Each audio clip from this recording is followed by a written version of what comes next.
Harper Audio presents The Voyage of the Dawn Treader by C.S. Lewis.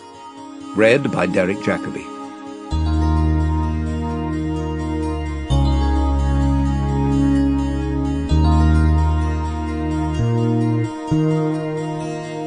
Chapter 1. The Picture in the Bedroom. There was a boy called Eustace Clarence Scrubb, and he almost deserved it. His parents called him Eustace Clarence, and masters called him Scrubb. I can't tell you how his friends spoke to him, for he had none. He didn't call his father and mother father and mother, but Harold and Alberta. They were very up-to-date and advanced people. They were vegetarians, non-smokers, and teetotalers, and wore a special kind of underclothes. In their house there was very little furniture, and very few clothes on beds, and the windows were always open. Eustace Clarence liked animals, especially beetles, if they were dead and pinned on a card. He liked books, if they were books of information, and had pictures of grain elevators, or of fat foreign children doing exercises in model schools. Eustace Clarence disliked his cousins, the four Pevenses, Peter, Susan, Edmund, and Lucy. But he was quite glad when he heard that Edmund and Lucy were coming to stay, for deep down inside him he liked bossing and bullying. And though he was a puny little person who couldn't have stood up even to Lucy, let alone Edmund, in a fight, he knew that there are dozens of ways to give people a bad time if you are in your own home and they are only visitors. Edmund and Lucy did not at all want to come and stay with Uncle Harold and Aunt Alberta, but it really couldn't be helped.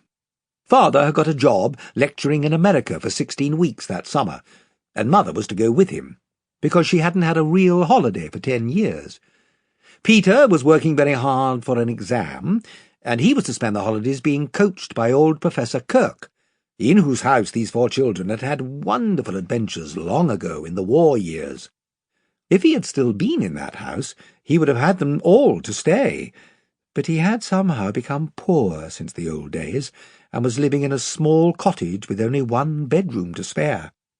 It would have cost too much money to take the other three all to America, and so only Susan had gone. Grown-ups thought her the pretty one of the family, and she was no good at schoolwork, though otherwise very old for her age, and Mother said she would get far more out of a trip to America than the youngsters.